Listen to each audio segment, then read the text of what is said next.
Lovely people. It is I, Dr. E, and we have another edition of Heart to Heart. Today, our guest is Mauricea Sweet.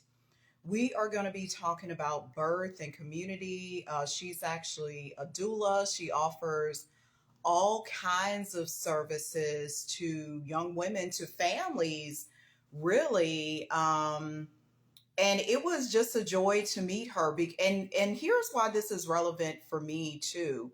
I'm actually a death doula, so I work on the opposite end, but she works with birth. And the great thing about that, there are so many similarities um, between birth and death.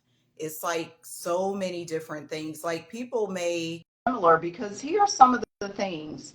When we are born, we come from the spiritual world into the physical world. So we still have some attachments to source. We still have, that's why if you look at a baby, they are trying to get acclimated to this world. They have to learn to walk. They have to learn to be within this body. It's not, it's actually foreign. If you believe it or not, it's actually foreign for us to be human at first because we are soul beings.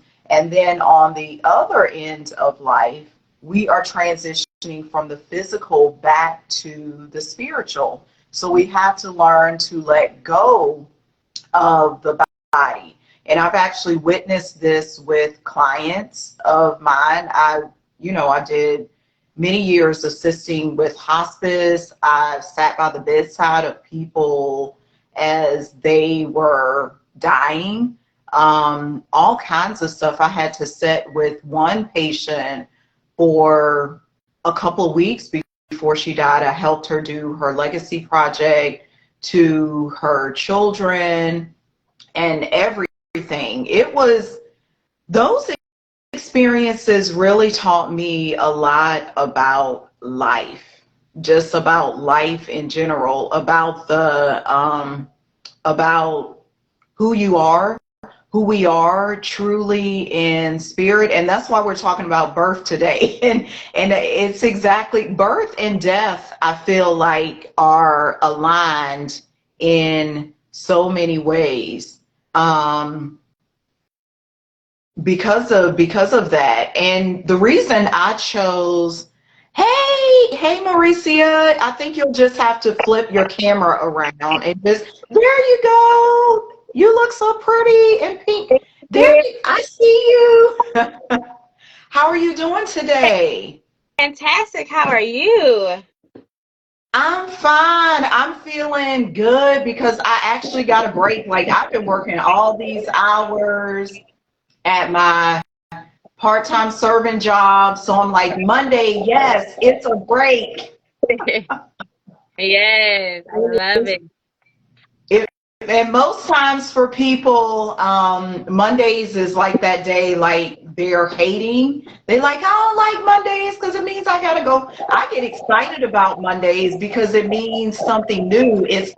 Actually, this is what we're talking about. It's the birth of a new week. So I'm going to start this conversation out. How did you get into this work, this birthing world, and helping people in this area? Um, from my own experience, my own personal experience, I'm a mother of five beautiful babies. And my last birth was kind of traumatic for me. She was my biggest baby. I had some complications with her, but I had a midwife this time. Mm. And honestly, I was like, okay, I was like picking a doctor. I was like, okay, I'm gonna go with this person, and I didn't know what a midwife was. I'm like, I'm gonna roll Right. moving. And when the complications came up, my body was not producing enough blood for both of us. And of course, my OB was like freaking me out, like, you gotta get your blood levels up, or you're not gonna be somebody, you're not, one of you guys not gonna survive the birth. And I'm just like, whoa, wait a minute, that's something I haven't heard. This is my fifth baby. And I'm like, whoa, wait a minute. And my midwife was like, pause, let's talk about this. And she Right. me alternates instead of medication and getting the injection. She was like, let's try some fruits and vegetables first. And I was like, fruits and vegetables? What are they supposed to You're do for like, me? how that will work? Yeah. And I was like, okay. And she starts talking about it, and I was just like, this is it's a different experience. And because I had already had that knowledge of having birth prior, and all my kids were natural, she was like, okay, we went through different breathing techniques. I was able, because I did take her advice of fruits and vegetables and things like that, my blood was able to make enough blood for both of us. And I didn't even bleed when it came down to getting ready to deliver, and it because all that the extra work I did beforehand. Right. She even, like, I got to like 37 weeks, 38 weeks. I was like, I'm tired. I'm ready to go. She was like, nope, you committed to this being natural. We're going to let baby come out by herself. I was like, okay. And just her giving me that extra support was like, you committed to this. Let's see this out. And I ended up having my daughter a week before my due date. But she just came out naturally and everything just flowed. And I was like, this is different. And I was like, so I'll get to Googling, like, oh, what's a midwife? I was like, 8 years. Woo! Already did 4. I'm not going back. and so and so I was like, okay, let me think about this. And that's when I discovered what a doula was. I was like, I can do this. I can do that. And then as I looked into it and seeing how much of a need it is, and I saw how we as Black women lose our lives higher than any other racial group, because of the mistreatment that we receive in the healthcare world. I was like, I need to do something, and I need to do something now. And so I kind of just started my path that way. That is super cool because and it was interesting how you questioned the midwife at first, was like, I'm gonna change my diet, fruits and vegetables, how this gonna work? And it did work. What did you feel when you were going through that? Like, did you feel the change in your body as you started shifting your diet? I did. I was less tired. I had more energy because she wanted me to incorporate. I already ate fruits and vegetables because I was pregnant, and that's what she Right. craved. But she wanted me to increase more green vegetables, that things that would produce more iron for me.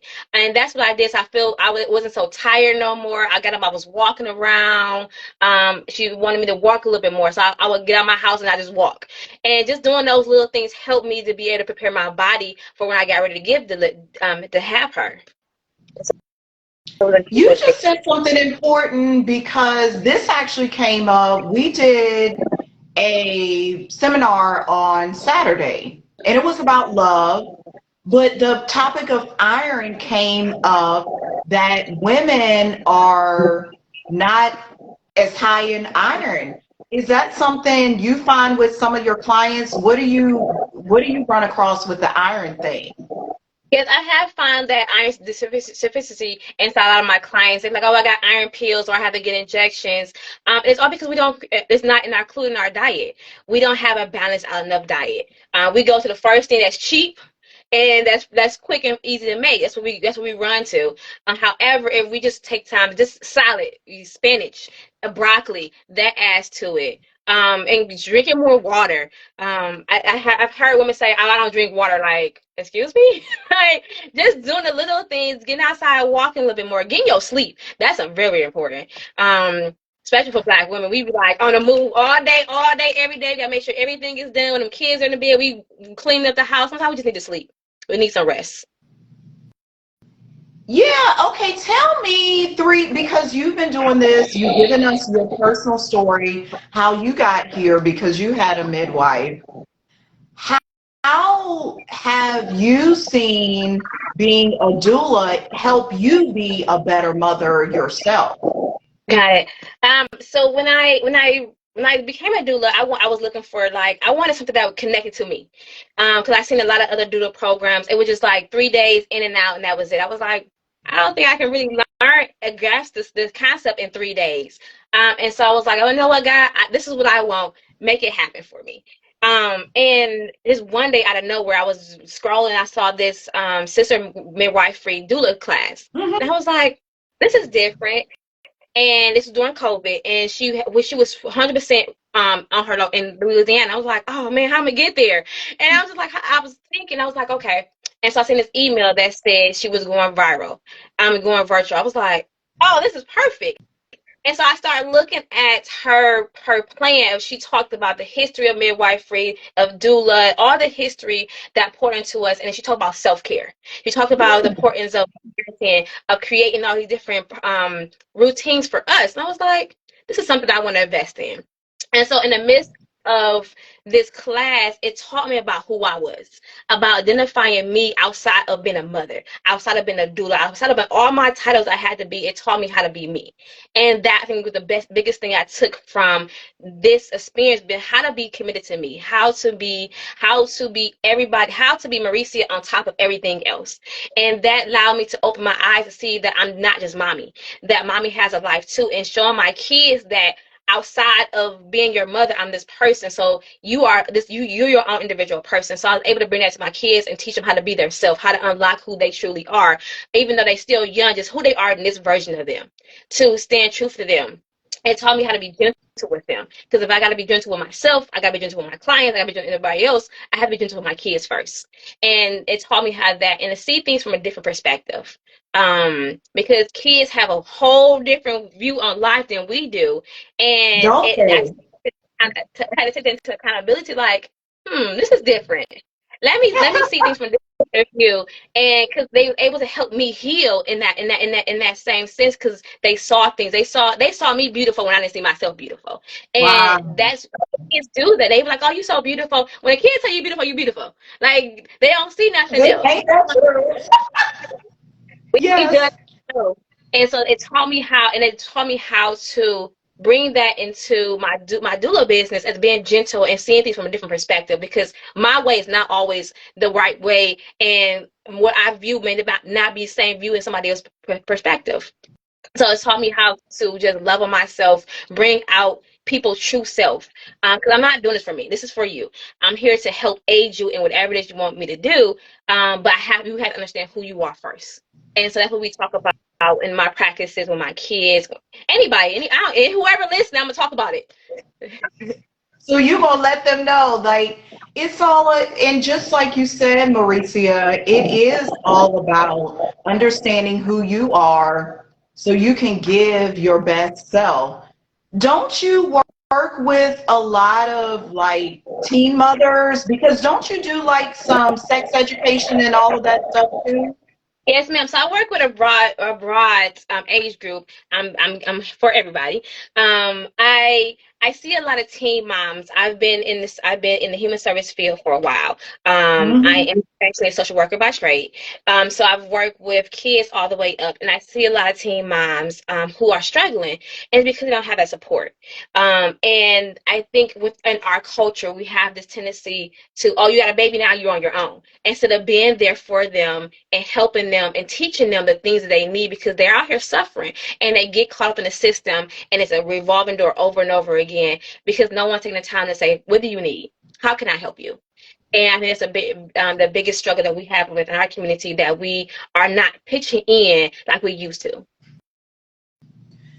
Okay, I want to talk a lot about this.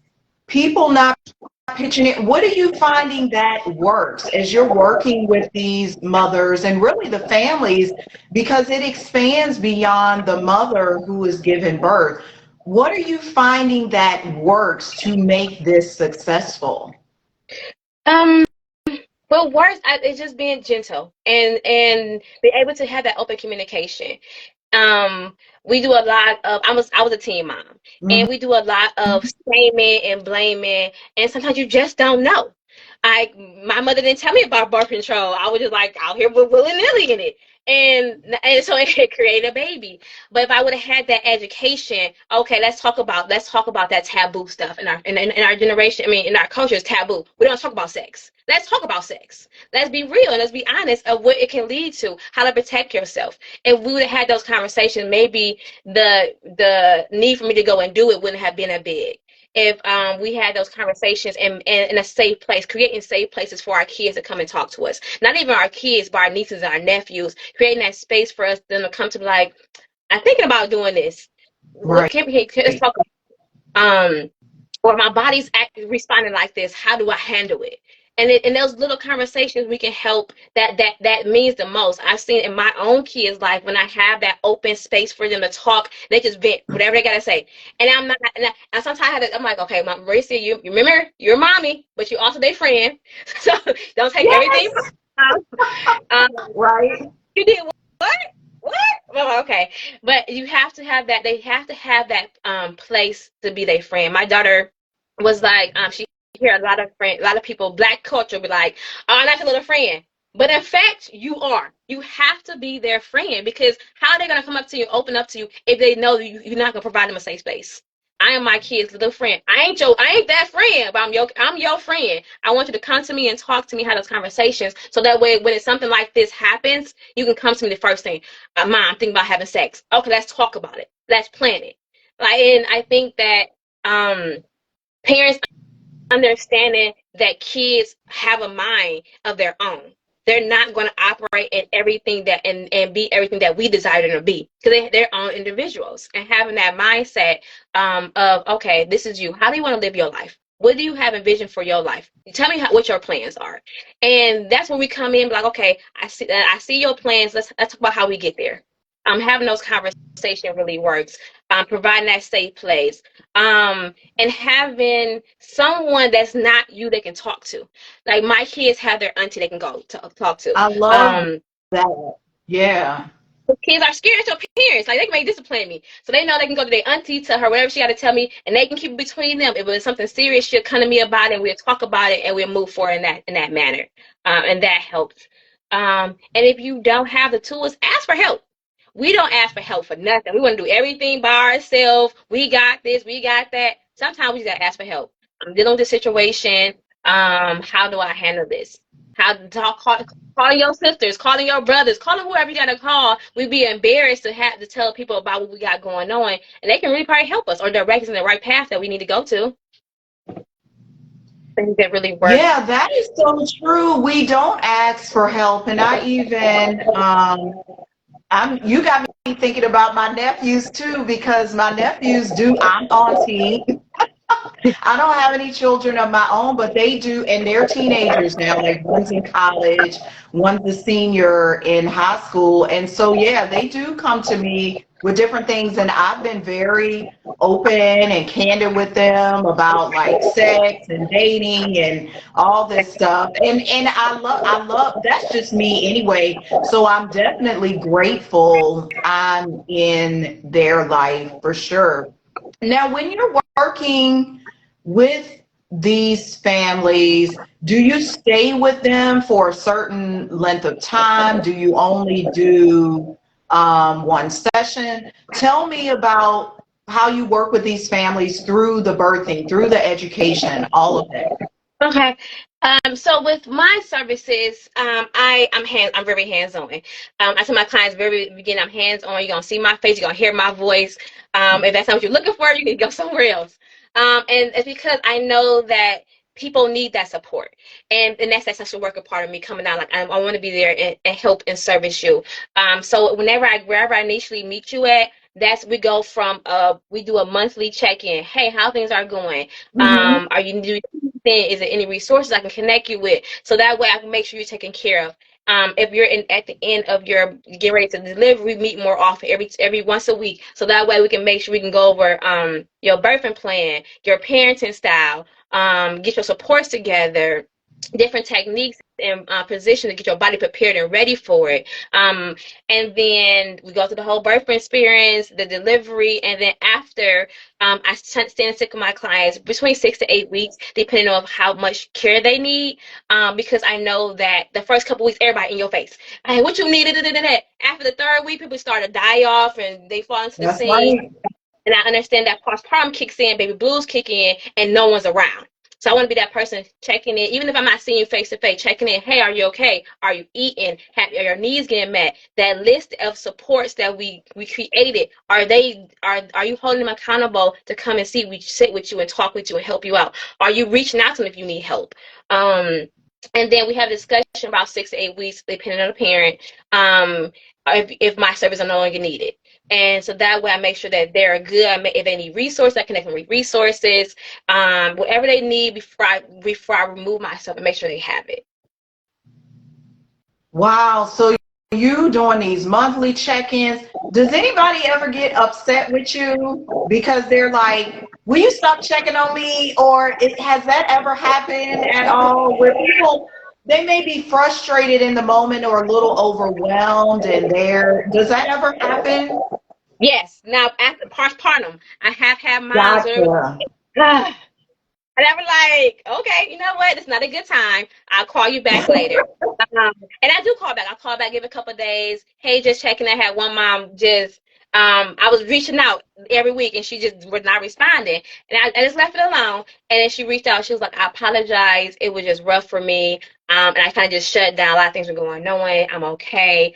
And we ended up talking and having a conversation after that, and just getting her connected with services. She was going through some things, and even though I was present, her coping was isolation. So she was so used to when she gets stressed out going isolation that she didn't realize all the support she had around her.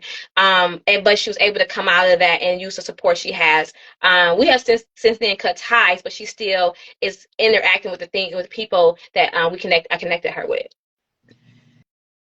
That's beautiful because you said something important, particularly the afterbirth, the postpartum. A lot of times, if our natural coping mechanism is to isolate, we will tend to even distance ourselves or say no to the help and support. What made you be consistent and persistent with following up with her? What was that? Is it your compassion? Well, even though you was like, and I know it's your client, so you care for her, but what made you be consistent with it? And that's just me. That's my nurturing side of me. I'm a 100% lover, and I want to make sure that if I'm working with you, I want to make sure you're taken care of. And I know how our community suffers from mental health, undiagnosed mental health, and I know how, especially being a mother myself, how we can go into that. Once we get that spiral, we just keep going down that hole. And it was just so more to let her know that I'm here and I'm present, whether you're talking to me or not. I mean, there may be a time when she probably wouldn't have. It could have been where she never responded to me. Okay, that's fine too. But I want to make sure that at least you know that I'm present. Right. At least you know that I'm trying to reach out to you if something was to happen. What advice would you give to somebody? Because you're making me think about moments in my life where God has spoken to me, that intuitive hit has been like, reach out to this friend, say this, and I did it. But some people ignore that because they'll say, just like in your situation with your client, they'll be like, oh, she ain't talking to me. She ain't got no time for me. So then they'll give up on their friend when in reality, the friend was suffering through the postpartum, through all of these things that she's having to deal with life, with the pregnancy, all of this. What do you say to that person who wants to give up or who doesn't want to reach out to their friend because the friend hasn't been responding? I would say know your limits and don't take it personally. If you know that, okay, I'm going to reach out 5 times, then do your 5 times. At least you know you reached out that 5 times, because you don't want to keep pushing and you don't want to exert your own energy. And if you're walking, like God, like reach out to such, if you know you hear that voice, like I need you to call such and such, or I need to do a text message, do it immediately, because you know as soon as you move from that place, you're gonna go do 10 different things and you're gonna forget about it. People see me, so people like, oh, can you pray for me? I will quick, fast, in a hurry. I will pray for somebody, because I know once I go and do something else, I'm gonna forget, and I'm like, oh man, the week left to do A, B, C, and D.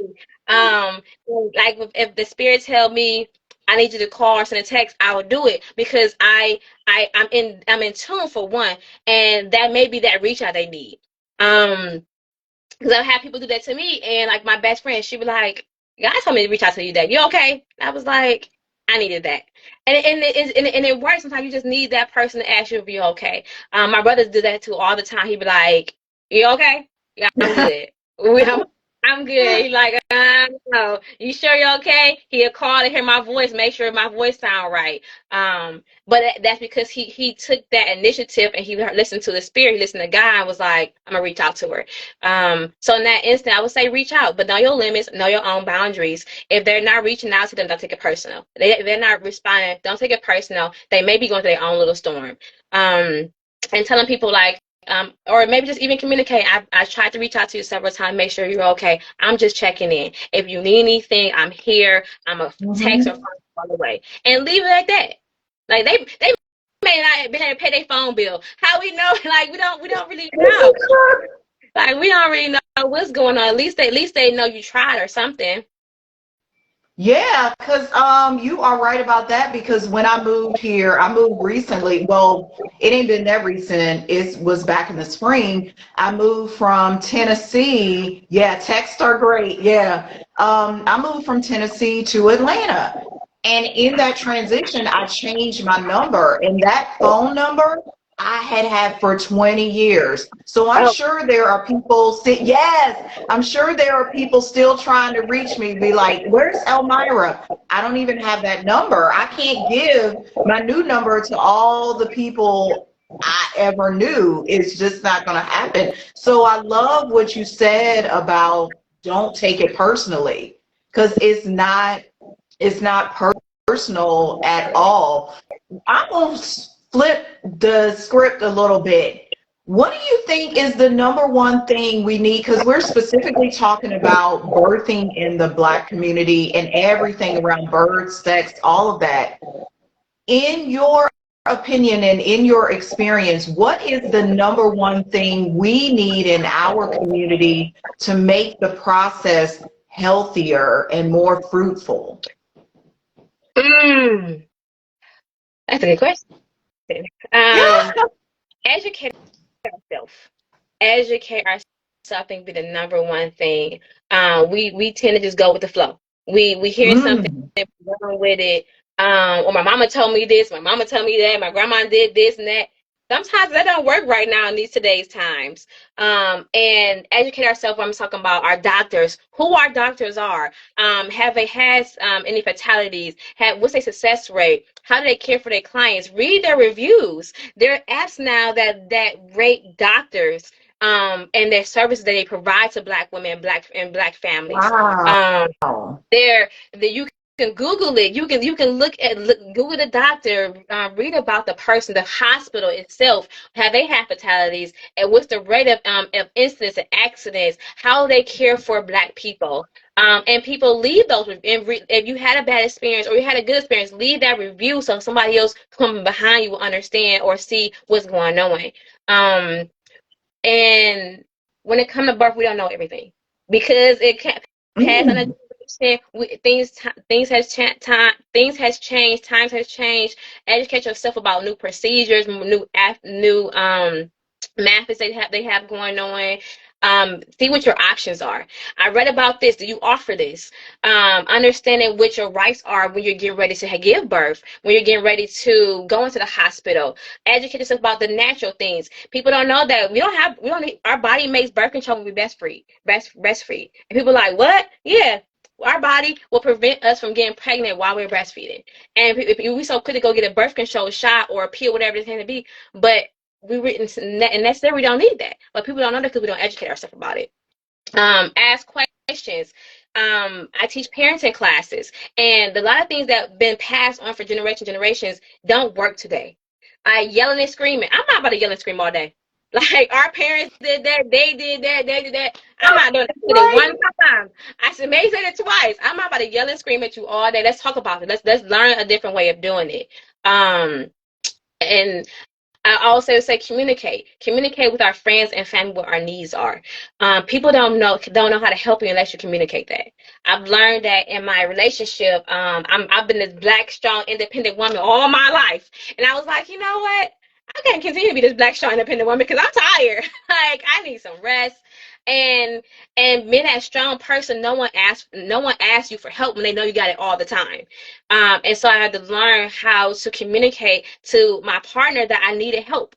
I had to learn how to tell him what I needed help in. And that's something we need to Mhm. do in our community is tell people where we need help in and ask them for that help. Asking that your sister may be sitting at home, minding her own little business, looking for something to do, but you think you bothering her. You better call her. Like your brother, he outside the store. You need some milk. Call him. Like you made those little things. Listen, I get on my brother and my sister nerve all the time. Like, where you at? What you doing? Like, but I'm in that season now where I know I need help and I know that I have to ask for it because asking will be given to you. Seeking you will find. No, that's what God told us. Why we Yes. asking for this? So why are we asking the people that God placed in our life for it? Wow, that's a bomb right there. ask. The people are there. And you know, Mauricia, I learned this back in June to the fullest because I was Miss Independent, ain't want to ask for no help. I didn't want no man. I didn't want none of this. But hey, one love. I but in June, I had to break down because at that moment, I even had to ask for money. Yeah, closed mouth don't get fed. Literally that month, just by requesting money for from people, I got $2,000 in gifts because I asked for help because that's what I needed in the moment.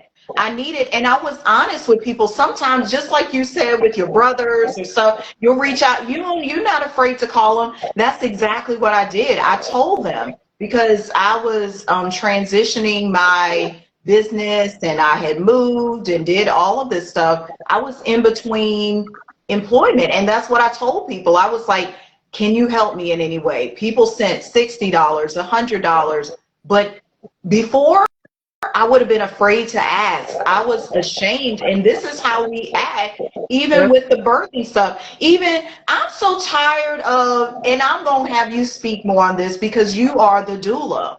I'm so tired of mothers thinking they can do it on their own. I watched my mom do, now, of course, my mom didn't do it completely on her own, but the perception in my mind as a child, she raised 6 of us, and still to this day, it's like, single Black mom, she did it on her own. We should give her an award. Why?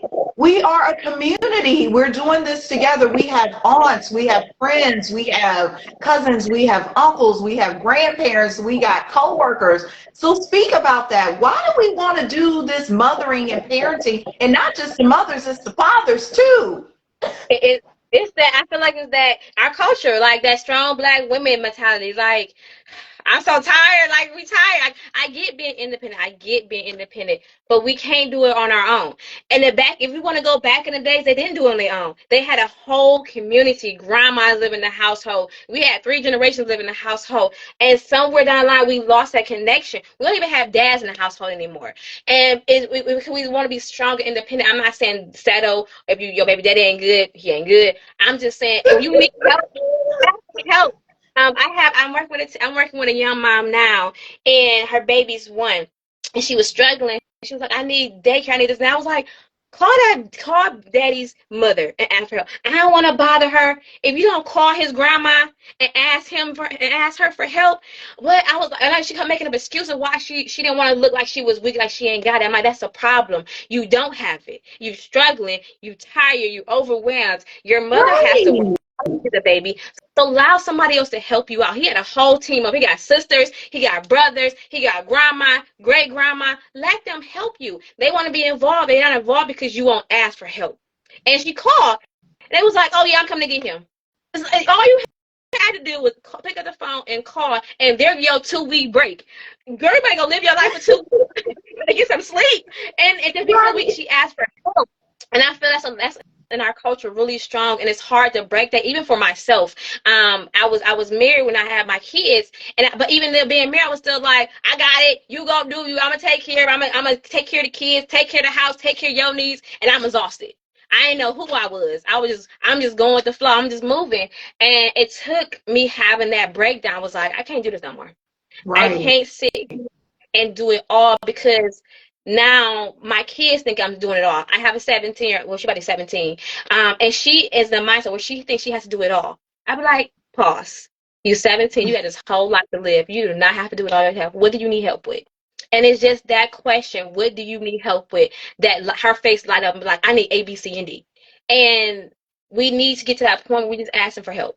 Where we have to put that all that stuff that we're carrying down was like, I can only do one task at a time, and letting our kids know that mommy don't have it all together right now, that you need to go to your auntie house or your grandma's house because I need a break. I need time to myself to just think and process and sleep, because kids are drained. And let's be honest, they are drained. They will take every ounce of us if we give it to them. And we have to be able to pour into ourselves so that way we operate out of our overflow, and instead of pouring everything we got into them. And so taking that break, taking that time, and just creating. And sometimes we gotta. And sometimes I've learned that sometimes our family is not our support. Sometimes we gotta create our own family and Mhm. create a family that we can depend on um and be there for her. My sister is not my biological sister, but she's my sister. You can't tell me nothing. We've been together for 17 years, and you can't tell me nothing. That's my girl. That's who I support. That's who supports me, and that's who when she needs me, I need her. We call each other. And my brother's not my brother, but he been there. Like he'll be there quick. I say something quick, fast, in a hurry. I got a twin brother. He'll be there quick, fast, in a hurry. I've created this circle of people who are my support, who I can call my best friend. Man, listen, 20 years in, she be like, what you need? I'm right here. And that's how we are with each other, Yes. because my family has been there, but they're older, so they can't rip and run like we can because we're younger. And so Yeah. learning that, and not being mad at your family who can't be there. Sometimes they got things going on. My mother lives all the way across town, got a knee replacement. She can't come over here. She can't walk up my stairs. So I have to find someone else who can be that aid for me when I need that help. And it's okay. I'm not blaming her. I'm not calling her faulty of anything. But I had to create my own family, my own support system that benefit me in this version of who I am. Yeah, and one love, I see you. You were in our workshop. I see you signed up for our 7-week program, 7 centers of attraction. Family is not only blood. I've learned that too because I moved away from my family. Like my family lives in Virginia and I'm here in Georgia. Same with you. You said with your mom is across town. She had the knee replacement. She can't do that. And this is just about that community, building your own support system. What would be your suggestion? Because I know you help your clients with this, Mauricea. What's your suggestion to that mother who's like, ain't got nobody? How do I start to build this community? I hear that I've been in this field by working. I've been a doula for the last couple of years, but I've been in the social work field for a while. And that's the common phrase I hear all the time. I don't got nobody. It's just me. In reality, it's not. Because you calling your best friend up, you calling your friend up, or whoever you're talking to, and y'all talking gossip. Is she your support? Can she be there for you? And I have learned how, in my transition of healing and going to counseling, unpacking a lot of things, I've learned how to sit down with the people I call my friend and write down what can they offer me. Can they be there for Wow. me when I'm in that place of hurt? Can they pray for me? Can they pour into me? Who are the friends that I can count on? And that long list was like right here went to like 3, because those are people that I knew that had my back regardless of anything. If I go quiet, they're not going to judge me. They're not going to look at me different. They're going to understand that maybe I just need time to myself. And they're going to reach out and they're going to ask me if I need support. But I've learned, but so within that time, I mean, not time frame, but I've learned doing that list helped me to see where I can help myself. Hmm. If these 3 friends can add to me here, how can I add to them? And how can I add more friends? Surrounding yourself with different people, like-minded people. In my healing process, I knew I couldn't hang with the same people, and there was nothing against them. You kicking and you gossiping, you full of toxic. I had to leave you alone without even saying anything. See y'all, because that you was about to put me down, and Right, right. why you acting funny? No, I'm not. I didn't heal. I didn't move forward, and I can no longer entertain that. And so now I surround myself with people like mine. I go out to the park. I meet people in passing. I've been to different workshops, like self-love workshops. I've been Yeah. to parenting people, placing myself in different environments that will allow me to grow, that will allow me to see different things from different perspectives and meet new friends. I went to this um internship, like it was like a almost like speed dating thing, and I met so many different people who was on the path that I was on versus my old life. And we're in contact. I attend the things they go to. It opens my mindset, and I've been able to meet new people in that who I can depend on, who are support, because I surrounded myself with new people. So finding yourself, getting out of your environment, your comfort zone, to meet new people, it would be a great thing I tell people all the time, go to Eventbrite. Go to Eventbrite, put in parenting, put in mom clubs, put in whatever you're looking for in there, and it will pop up. And that's how you meet people. And a lot of events are free. If you want somebody, you want to do That's self, right. you self-love boss right here. Here she go. Right. She's trying to see Exactly. workshops who will help you to who will help you to you meet that's my brother down there. It's about the listeners game changer. But you will meet people who will be in tune with the version of who you are now. And if you can't and also going back on like on a listing, going back on the people, write down family members as well. Write down who you can count on, who been there for you, who's been reaching out to you. Maybe you haven't been reaching out to them, but you got an uncle who's been, hey baby, how you doing? You need anything? But you ain't responding to her. Call that woman, see how she doing. Not saying you're gonna ask her for anything, but just call and see how she doing, and start a conversation and rebuild a relationship so that she can be your support. People change, life changes. People who may have you didn't like when you was young may be who you need right now. And that we all have to be aware of ourselves and our own needs in order to be able to meet those needs. This question just came up in my mind. Has being a mother made you wiser? Um, I have to say yes. Because you're dealing with little bitty humans that you have to create into these adults, and it helps you to see things differently. My daughters are my firstborns. I have they are 18 months apart, and I work effortless to make sure that I leave good footprints for them. I I work hard. I was like, okay, I want to give them a life that I never experienced. I want to give them a life that I want them to have a mother that I didn't have. My mother did the best she could with the knowledge and skills she had, but it wasn't what I needed. And a lot of things I lacked. And I was like, I can't do that to my own children. So I had to get better education. I had to learn how to be a parent. I had to learn how to use my gentle voice. I had to learn how to pour into them. I had to learn all these different things. I had to learn how to be gentle and patient with myself and them because they be Mm. test your patience. So I had to learn that, and that taught me having girls first. This was God ordained. Taught me how to care for myself when it came to a man because I'm not going to expose myself to anyone because I'm not about to expose them to anything.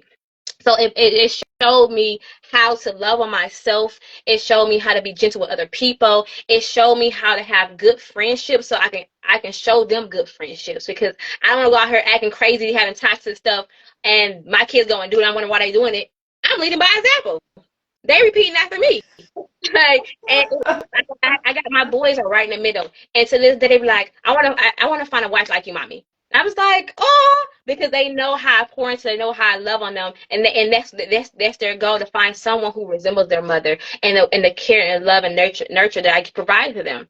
So most definitely, having kids has opened my horizon, has opened up my capacity to love, have opened up my thinking pattern, has made me wiser, made me stronger, and made me even softer, a lot softer. How would you say it's made you softer? So I was raised as the only girl. I have four adult sisters that let me tell my adult self. Right. So I was raised as a girl surrounded by boys, and so I was that toughness. I was that town boy jumping off couch playing basketball. I'm outside of the street with the boys, and I was, as guys say, I was operating in a male mindset. And so I had that toughness, that masculine energy was all around me. Also, just it's how I operate out of. And having those girls, you can't be that tough with them. I can't close off their feelings. I had to understand that they have feelings, they have emotions. And I had to understand myself. I have my own feelings, my own emotions. I can't throw everything underneath the bus. I have to be able to cry. I have to be able to be soft. In order for a man to love me, I gotta love myself. I gotta be open with him. I gotta provide him this safe and nurturing space for me to be for him to be all he's created to be. And so Mm-hmm. how to be softer, because girls, they were like my girls. I felt like boys maybe a little bit more emotional, but I've learned how to cater to that. I learned how to allow them to cry. It's okay to cry. Tell me how you are feeling. Tell me what it is that you need so I can be a better fit for you. And I have learned to teach my daughters how to be sensitive to their brothers, how to, and in turn be sensitive to men, how to ask them what's wrong, how to ask them about their day. I've taught my boys how to do the same for their sisters. Be catered to them. How are they? Are they okay? To know, be in tune with yourself and them, that something's wrong with them. You can hear in their voice and you go talk to them. Even if you're just sitting there. I have times when my daughter was sitting, laying in her bed and her brother just be underneath her. And it is the cutest little thing. Like, oh, they don't say not one word. They just sitting there, cuddle up. And that provides them that soft place, because they do it with me. And I get in my bed and they just surround me. I'm like, did I just see y'all? But I allow them to be that. Allows me to be soft. Like, okay, they just need that love and they need that care. They need that energy, whatever it is that's surrounding them. So it taught me to be soft within myself and with my parenting. So that way they can in turn be soft. So I won't raise little hardcore adults walking around here. What I picked up from that is you've created this beautiful community within your home, because you've shown your sons how to treat the daughters how to treat the sons, and how to treat you, and the sons are looking for a wife like you. I just see you're a model. You're not only a model for your children, you're a model for your clients, you're a model for the community, you're a model for the world of what can exist, because everybody's learning from each other. Have you noticed that? Now I think say something. But yes, my significant other, he said he loves how I parent, because I also help when it comes to his kids, or my bonus babies, and we double team, and like I communicate to him where to be soft at. I communicate to him where to listen to, where to add that extra love in, because kids need it. And to be honest, this is not easy. It's hard. It took some time for me to get to this space, but I've learned that if I teach them this at home, it operates outside of the house. Right. Because I went to a parenting conference and they was like, "I just love your kids." And I was like, "Mom, really? I just love your kids." Not me. Like, they so gentle, they're so loving. They talk, because they will talk. But she's like, they respectful, they helpful, and that's because I teach them at home how to be this, and they go outside and repeat it. And it's like I said, it's not easy. It takes a hard work. It takes a lot of doing and unlearning for myself, unlearning unhealthy parenting, things I learned from other people, other families. Cultivating my own, what works for me in my household, and that's what I do. It helps me to create my own platform for parenting, because I know that parenting don't work for everybody. One strict parenting don't work for everybody. So my goal is to help you create your own parenting style and techniques, so that way you can apply whatever you learn from me into your own household, however it works for you. And it's like, this is not a joke. This is not like, oh, I'm just talking. No, we really be on the same page. Like, you come to my house, it's just calm. Like, you hear them yelling and screaming about their own self. But when it's time to settle down, we're calm. The energy flows together. We get up in the morning, we pray together. Last night we prayed together. At night we pray together. We pour into each other. My kids do affirmations every day. We do yoga. I walk around. I turn the music off. We listen to some high vibration. We listen to some music that's pouring into us, because I understand that words have power. And if we continue to tell our kids, you stupid, you dumb, you ain't gonna do none of that, that's exactly who they about to be. And so I don't do any of that in my household. I control my mouth. I say what I say. I mean what I say, but I control how I say it. That's my motto in my house, from not only for myself, for my kids. Control what you say in your house. They ain't about to, they have time. They be like, "Oh, you stupid, you dumb." But like, hey, cut it out. What we say, because I don't want to say anything inappropriate, and they internalize, especially with teenagers, because they go through them hormones. You may mean a joke and they take it personal, and so I've learned how to teach them to be soft and gentle with themselves. At school, I don't know what they do at school because I ain't there, but in this household, y'all gonna talk with some love in here. I love that, like creating the environment of peace and love and joy and playing the high vibrational music and all of that. How can people reach out to you for your services? Because I know you got parenting classes, you have the doula, you help during birth, the postpartum, all of that. How can people get in touch with you?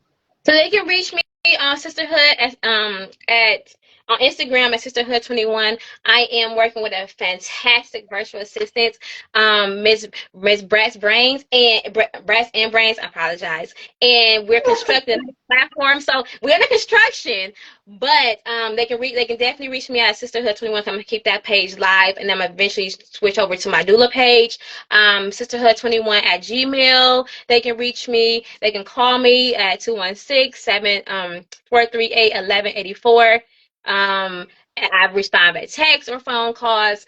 If you follow my page, you I will link all my information. I put a post over how to contact me. But yeah, that's how you can find me. I think the person is here now at Brat's Brain. Do you see that comment? Well, I don't know. They just linked it. I think they just put in the IG for your assistant. Yes. But this has been a fabulous conversation. You actually taught me some new stuff and just thinking about parenting from a child perspective and watching, because I always watch parents. Like I watch my sister and I watch other people and what they do. And what you said was key is we have to learn. We have to learn how to parent. We got to educate ourselves. Don't think you know it all. Like you said, okay, your three major points was educate yourself, operate in love, and then get some help. Stop saying you can do it all by yourself. You ain't got no support. Oh, ain't nobody helping me. There are people, and make that list. You made it. See, she is the best doula. Make that list of your support system and really identify. I challenge y'all. Y'all know I'm all about action and self-care and self-love. I challenge you today, this week, make the list that Mauricea was talking about. Go through your list of family members and friends and see who's actually going to be there for you. Who's going to be there for you if you need help with your kids? Who's going to be there if you get in the hospital? Who can loan you their car? Who's going to give you a place to sleep if you lose your house? I mean, like, really think about that stuff because it's going to happen. My friend, back when I was transitioning back in March, I stayed with her, and I didn't even have to ask her. She said, Elmira, before you move to Atlanta, you can stay with me. Now, that's a true friend right there. Like, and I stay with her and her kids and the cats. So... And also, and add to that, ask them. You can ask if you don't know. Ask them if something was to happen to me, can I count on you? They can tell you yes or no. Like, and then be honest about it. If I was to lose my house today, can I come stay with you? They can say yes or no, and don't take it personal if they say no. That means that's somebody you can't. That means if something that was to happen, they don't have the capacity to help you in that manner. But maybe they can help you somewhere else. Maybe you need $10. They got you for $10. Don't necessarily write them off because they can't give you a place to stay. They maybe can help you in another area of your life. Yes, because they, just like you said, they might be the person to give you $10 facts, right? Or they may be the person to buy your groceries, or they can connect you with a job opportunity. So don't discount people because they can't do what you want them to do. There it is. There it is. There it is. Allow them to help where they can help out at. Okay, that is beautiful. Y'all know how to reach Mauricea, and me and her are going to be staying in touch anyway, so you might see her again on this. Either way, y'all have a wonderful Monday. This has been another great edition of Heart to Heart. It's been all about birthing, community, parenting, whatever you did yesterday, you don't have to do today. You can change. You can change, and you can change with your children right now. You may be like, it's too late, or it's too late for my pregnancy. No, it is not. reach out to Mauricea. She's going to help you get it together. Thank you. Okay. Bye, everybody. Have a great day.